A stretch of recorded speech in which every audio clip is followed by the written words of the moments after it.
तो ये एक आपका एनईटी प्रॉब्लम है। Let's see the discussion for this question.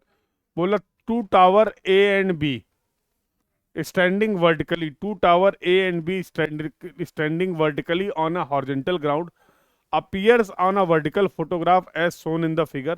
This is the figure that they have provided.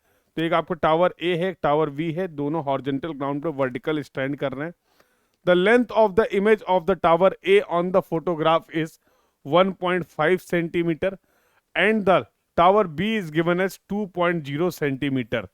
The distance of the top of the tower A as shown by the arrowhead is 4 centimeter and the distance of the top of the tower B is 6 centimeter. तो दोनों ही tower के लिए information आपको दे रखी गई है कि photograph में कंडीशन क्या है और ग्राउंड में कंडीशन क्या है। As measured from the principal point, this is the principal point and point P. So here is the principal point P. This distance, radial distance that we have measured as 4 centimeter and 6 centimeter. If the height of the tower B is 80 meter, if the height of the tower B is given as 80 meter, so what will be the height of the tower A? तो concept बहुत simple से यहाँ पर लगना है, यहाँ पर relief displacement वाले कंसेप्ट से इस क्वेश्चन को हम लोग सॉल्व कर सकते हैं। तो फॉर टावर बी, क्योंकि हमें इसकी हाइट पता है, तो radial distance of the top दे रखी गई 6 centimetre, length of the image is given as 2 centimetre, height of the tower is given as 80 metre. सभी की सभी ये इंफॉर्मेशन हमें पता है related to the tower B.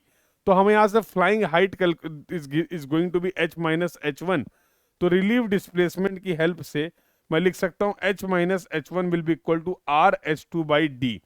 But हमसे पूछा गया इंफॉर्मेशन, तो ये हमें main information required for tower A.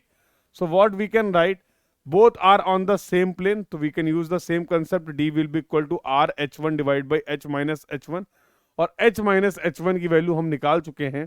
r है 4 सेंटीमीटर, d है आपका 1.5 सेंटीमीटर, r पता है, d पता है, h माइनस h1 हम लोगों ने कैलकुलेट कर लिया है 240 मीटर, जो हमारे पास टावर बी की इंफॉर्मेशन थी। तो सारी वैल्यूज को पुट करके क्या मैं यहाँ से हाइट निकाल सकता हूँ, and height of the tower that we are getting as 90 metre. So यहाँ पर टावर ए की जो हाइट हमें मिल रही दैट इज द 90 मीटर, और ये एनएटी प्रॉब्लम है, तो यहाँ पर आंसर आपको फिल करना पड़ेगा in metre they have asked. So the answer for this question is going to be 90. So the concept that we have used, that was the concept of relief displacement.